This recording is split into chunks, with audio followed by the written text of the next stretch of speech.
3 दिन 3 टॉपिक 72 घंटे। यूपी के कौशांबी में राम नाम का शोर है। अपने अपने राम कार्यक्रम से बीजेपी को विश्वास है कि अगड़ा पिछड़ा दलित सब राम के नाम पर एक हैं, एक रहेंगे। और 24 में इसी विश्वास के साथ बीजेपी चुनावी रणनीति में उतरना चाहती है। रोडमैप तैयार है, एग्जीक्यूशन भी कौशांबी से शुरू हो गया है। कौशांबी उत्तर प्रदेश का वो जिला है जहां 85% हिंदू आबादी है, जिसमें से 36% के करीब दलित हैं। बीजेपी के सांसद विनोद सोनकर ने यहां अपने अपने राम के जरिए लोगों को जोड़ने की कोशिश की है। कौशांबी महोत्सव का आयोजन किया है। वंचितों दलितों के लिए 24 में बीजेपी का रोड मैप क्या है, पूरी जानकारी इस रिपोर्ट में है। कौशांबी महोत्सव का आगाज गृह मंत्री अमित शाह ने किया। सीएम योगी आदित्यनाथ भी मौजूद रहे। कार्यक्रम कौशांबी से बीजेपी सांसद विनोद सोनकर करा रहे हैं। यहां कुमार विश्वास 7 अप्रैल से लेकर 9 अप्रैल तक अपने अपने राम सुना रहे हैं। राम कथा इतनी बृहद है जिसे 3 दिन में समेटना मुश्किल है, लिहाजा यहां 3 दिन 3 टॉपिक हैं। वंचितों के राम, दलितों के राम, वनवासियों के राम।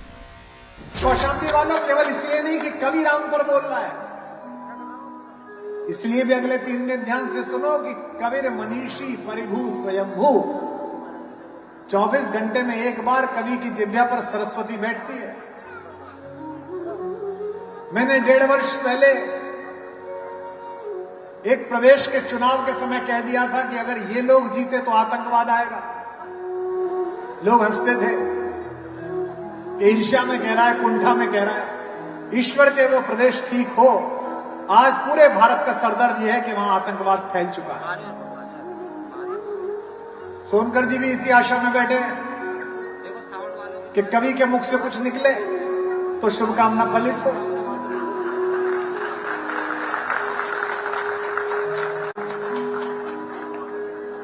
इनका तो ये जितने सामने बैठे हैं, इन सबका तो राजनीतिक जीवन ही एक कवि के द्वारा स्पंदित किया हुआ है। इनके मन प्राण की संजीवनी ही एक कवि के द्वारा बोई गई है। इनके लिए राजनेता होंगे। हम कवियों के लिए तो पंडित अटल बिहारी वाजपेयी कविकुल मौली मणि है, कवियों के चूड़ामणि। कौशांबी लोकसभा की सुरक्षित सीट है। यहां से बीजेपी के विनोद सोनकर 2 बार से सांसद हैं। कौशांबी में 85% आबादी हिंदुओं की है, 13% मुस्लिम है, 2% अन्य है। 85% हिंदुओं में 36.10% दलित वोटर हैं। मतलब दलित वोटर जिसके पाले में उसकी जीत पक्की। 2019 में अखिलेश और मायावती के गठबंधन के बावजूद भी बीजेपी के विनोद सोनकर चुनाव में जीत गए थे। लेकिन 24 की लड़ाई काफी दिलचस्प है, क्योंकि 22 का विधानसभा चुनाव विनोद सोनकर के लिए खतरे की घंटी थी। कौशांबी लोकसभा में कुल 5 विधानसभा सीटें आती हैं। 3 सीट कौशांबी जिले की, 2 सीट प्रतापगढ़ जिले की।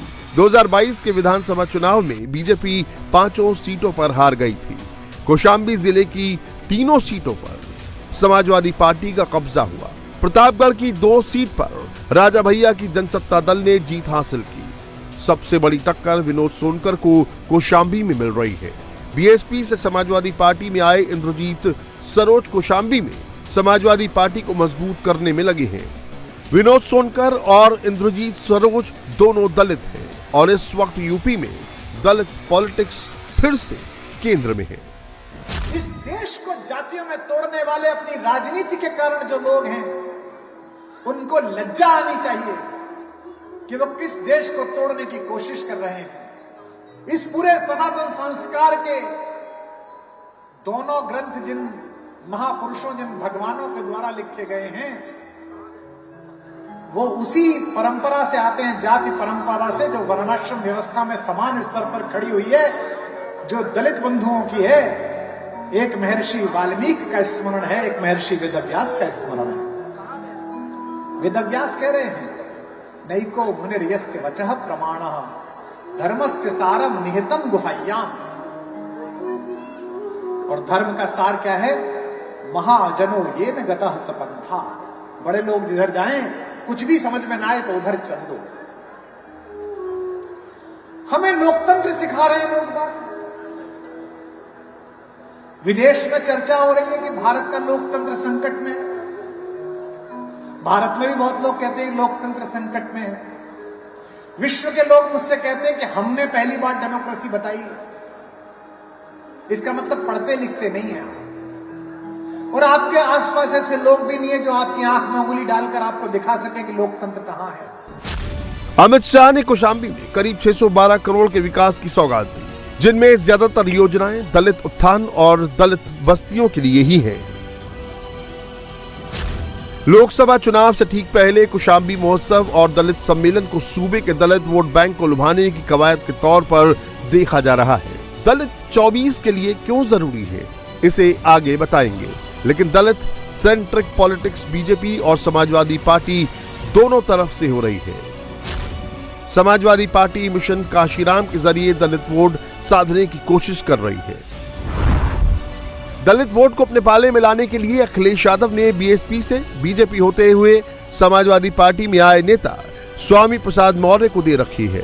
बीएसपी से समाजवादी पार्टी में आए इंद्रजीत सरोज को भी अखिलेश ने पार्टी का राष्ट्रीय महासचिव बना दिया है। दलित नेता अवधेश प्रसाद पर भी बड़ी जिम्मेदारी दी गई है, उन्हें भी राष्ट्रीय महासचिव बनाया गया। स्वामी प्रसाद मौर्य तो बाकायदा रामचरितमानस की लाइनों को लेकर अटैक भी कर रहे हैं, जिसका जवाब बीजेपी मानस से ही दे रही है।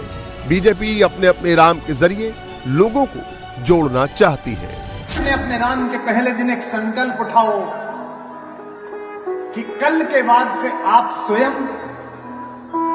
आप पर आश्रित लोग, आपके साथ रहने वाले, आपके सहचर, आपके अनुचर, प्रत्येक व्यक्ति के पास मानस की एक प्रति होगी और कितने भी व्यस्त हो मानस का एक पन्ना पढ़ोगे।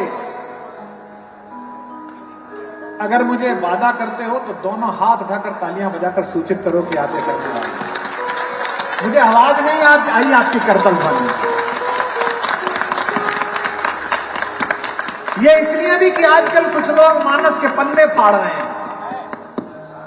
मैं उन पन्ने फाड़ने वालों से कहना चाहता हूं कि तुम्हारे किसी एक छपी हुई एक एडिशन के कुछ पन्ने फाड़ने से ये हजारों वर्ष की परंपरा नष्ट नहीं होगी। हमारा वेद और हमारी सनातन परंपरा के ग्रंथ तो तुम तो पन्ने ही काट रहे हो। ये तो तब भी सुरक्षित रहे थे जब बाहर से आए हुए आतंकियों ने हमारे गले काट दिए थे, तो तब भी सुरक्षित रहे। तब हमने इसे कंठ में धारण किया था। समाजवादी पार्टी दलितों पर फोकस क्यों कर रही है? क्यों अखिलेश यादव को लगता है कि दलितों के सहारे 24 में साइकिल की रफ्तार तेज हो सकती है? तो इसे भी समझ लीजिए। 2022 के चुनावों में कुछ पासी बहुल जिलों में समाजवादी पार्टी ने बहुत अच्छा प्रदर्शन किया था, जिसमें कौशाम्बी, रायबरेली, अमेठी, अंबेडकर नगर, आजमगढ़, जौनपुर और प्रतापगढ़ थे।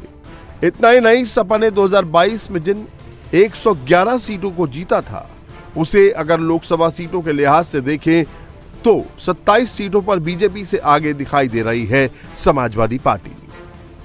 समाजवादी पार्टी की कोशिश अपने कोर वोट बैंक यादव मुस्लिम को साधते हुए दलितों को जोड़ने की है। समाजवादी पार्टी की रणनीति है कि 2022 के विधानसभा चुनाव में मिले करीब 36% वोट बैंक में 5 से 7% अतिरिक्त वोट जोड़ने की है, जिसके लिए वो दलित वोट पर फोकस कर रही है। अगर ऐसा हुआ तो बीजेपी से मुकाबला आसान हो जाएगा। रायबरेली से शुरू हुआ मिशन काशीराम इसी रणनीति का हिस्सा है। कहते हैं कि सत्ता के शिखर पर पहुंचना है तो उसका रास्ता उत्तर प्रदेश से होकर गुजरता है, और यहाँ पर जाति की राजनीति बहुत ज्यादा होती है। अखिलेश की दलित पॉलिटिक्स को देखते हुए अब बीजेपी न सिर्फ सतर्क है बल्कि दलितों को समाजवादी पार्टी की ओर जाने से रोकने के लिए भी अब अपनी रणनीति भी बना रही है। अंबेडकर जयंती से बीजेपी अनुसूचित जाति मोर्चा के लोगों को दलितों के घरों में भेजेगी। दलितों के बीच जाकर बीजेपी मोर्चा के लोग ये बताएंगे और गेस्ट हाउस कांड की याद दिलाएंगे कि किस प्रकार से समाजवादी पार्टी पार्टी के लोगों से बीजेपी ने मायावती की जान बचाई थी। इस तरह सपा की दलित रणनीति को बीजेपी काउंटर करने का अपना प्लान बना रही है। 2024 लोकसभा चुनाव में बीजेपी दलित वोटों को अपने साथ जोड़ने के लिए हर तरह से रणनीति पर काम कर रही है और बीजेपी की पूरी ये कोशिश है कि वो किसी भी कीमत पर दलित वोटर्स को अपने पाले में लेकर आए। 2024 का चुनाव बीजेपी के लिए भी खास है। समाजवादी पार्टी की मंशा और रणनीति दोनों बीजेपी भांप रही है। लिहाजा बीजेपी दलित वोट के लिए हिंदुत्व का तड़का लगा रही है और आधार बना रही है भगवान राम को, क्योंकि बीजेपी किसी भी कीमत पर गैर जाटव दलित वोट को समाजवादी पार्टी में नहीं जाने देना चाहती। एक पंक्ति में अपना उद्देश्य स्पष्ट कर दूं तो आपकी शुभकामना और आशीर्वादों की मोहर लगे।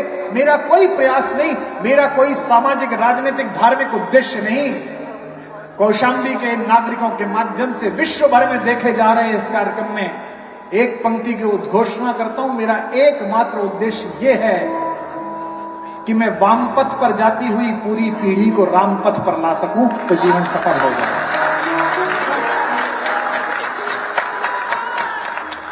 क्योंकि अहंकार शून्यता तो मेरा सनातन मार्ग मुझे सिखाता है। 24 का चुनाव आते ही दलित वोट की पॉलिटिक्स क्यों हो रही है, तो इसे भी समझ लीजिए। उत्तर प्रदेश में करीब 21.1% दलित हैं, जो जाटव और गैर जाटव दलित में बटे हैं। जाटव दलित करीब 11.7% हैं।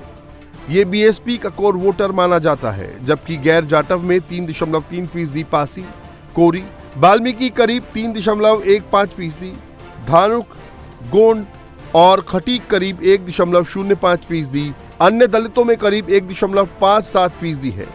गैर जाटव वोटों पर बीजेपी और समाजवादी पार्टी दोनों की नजर है। 14 के चुनाव से यूपी में गैर जाटव वोट में बीजेपी की अच्छी खासी पकड़ बनी है। बीजेपी इसे किसी भी कीमत पर छिटकने नहीं देना चाहती है। उत्तर प्रदेश में कुल लड़ाई इसी तबके के लिए हो रही है। हमारे एक पूर्व प्रधानमंत्री जी दिवंगत हो गए, वो कहते थे एक मूंगफली 4 दाने की चलती है तो आखिरी आदमी तक एक दाना पहुंचता है। कहते थे ये पता लगाना कि 3 दाने कौन खा गया, ये काम गुप्तचर सेवा का है। दुष्यंत कुमार की पंक्ति है पटेल साहब, यहां तक आते आते सूख जाती हैं कई नदियां, हमें मालूम है पानी कहां ठहरा हुआ हो। प्रधान से लेकर प्रधानमंत्री तक सबकी जिम्मेदारी है कि जो कर से प्राप्त पैसा है वो आखिरी आदमी तक पहुंचा या नहीं पहुंचा ये तय करे, और अगर नहीं पहुंचा तो गुप्तचर की जिम्मेदारी है कि वो राजा को सूचित करे। ये गुप्तचर की जिम्मेदारी है कि वो देखे कि उज्ज्वला योजना का सिलेंडर जिन्हें मिलना था उन्हें मिला कि नहीं मिला। ये गुप्तचर की जिम्मेदारी है कि शौचालय के लिए जो पैसा दिया गया था वो पहुंचा कि नहीं पहुंचा कि प्रधान जी खा गए। ये गुप्तचर की जिम्मेदारी है। और वंचित तक वो बात पहुंचानी ये जनप्रतिनिधि की पहचान है।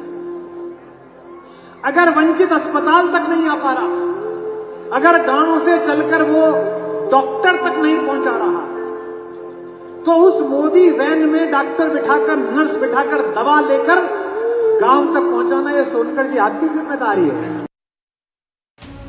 दिल्ली का रास्ता उत्तर प्रदेश से ही होकर जाता है, क्योंकि उत्तर प्रदेश में लोकसभा की 80 सीटें आती हैं। यूपी की 80 सीटों में से 17 सीट सुरक्षित हैं, जहां दलितों की आबादी 25 से 40% के बीच है। 2014 में सभी सुरक्षित 17 सीटों पर कमल खिला था, जबकि 2019 में अखिलेश यादव और मायावती के गठबंधन के बावजूद भी 17 में से 15 सीट बीजेपी जीती थी। 2 सीट पर बीएसपी चुनाव जीती थी। 24 में फिर चुनाव है। कौशाम्बी से बीजेपी के सांसद विनोद सोनकर की ओर से कौशाम्बी महोत्सव का आगाज किया गया है और इसका उद्घाटन करने के लिए खुद गृह मंत्री अमित शाह पहुंचे थे। अब बीजेपी न सिर्फ दलित सम्मेलन के जरिए बल्कि सपा की नैरेटिव शूद्र पॉलिटिक्स को खत्म करने के लिए राम कथा का भी सहारा ले रही है। कवि कुमार विश्वास राम कथा सुना रहे हैं। कवि कुमार विश्वास दलितों, शोषितों, वंचितों की बात करके भगवान मर्यादा पुरुषोत्तम की छवि पेश कर रहे हैं और माना यह जा रहा है कि इस कार्यक्रम के जरिए दलित वोटर्स को साधने की बीजेपी की यह रणनीति है। इस कार्यक्रम का नाम दिया गया है अपने अपने राम। अगर हम उत्तर प्रदेश की बात करें तो यहाँ पर 21% दलित वोटर्स हैं जो कि निर्णायक भूमिका में रहते हैं। इसीलिए कोई भी पार्टी कोई कोर कसर नहीं छोड़ना चाहती है दलित वोटर्स को अपने पाले में लाने के लिए। और गृह मंत्री अमित शाह का उत्तर प्रदेश का दौरा, कौशाम्बी महोत्सव में पहुंचना इस बात की तस्दीक भी करता है।